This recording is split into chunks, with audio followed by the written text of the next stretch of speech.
isolated ngayon ang barangay ng Santa Fe na may 500 pamilya sa bayan ng San Marcelino sa Zambales matapos na mapinsala ng agos ng baha mula sa kabundukan ng kanilang Santa Fe Bridge, isang mahabang tulay na bakal. Bumigay ang Santa Fe Bridge sa gitna ng pagsisikap ng Provincial Disaster Risk Reduction and Management Office o PDRRMO at lokal na pamahalaan na patibayin ng estruktura sa pamamagitan ng sandbagging sa tulong ng mga residente.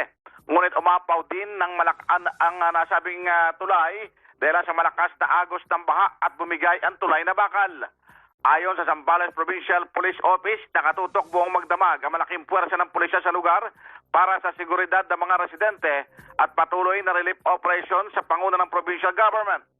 Samantala, pasabol na ngayon sa lahat ng uri ng sasakyan ang lumubog na binahang kahabaan ng Barangay Sindol sa bayan ng San Felipe National Road, ang Olongapo-Bugalion Road na nag-uugnay sa Olongapo City at iba pang bayan sa Zambales at Pangasinan.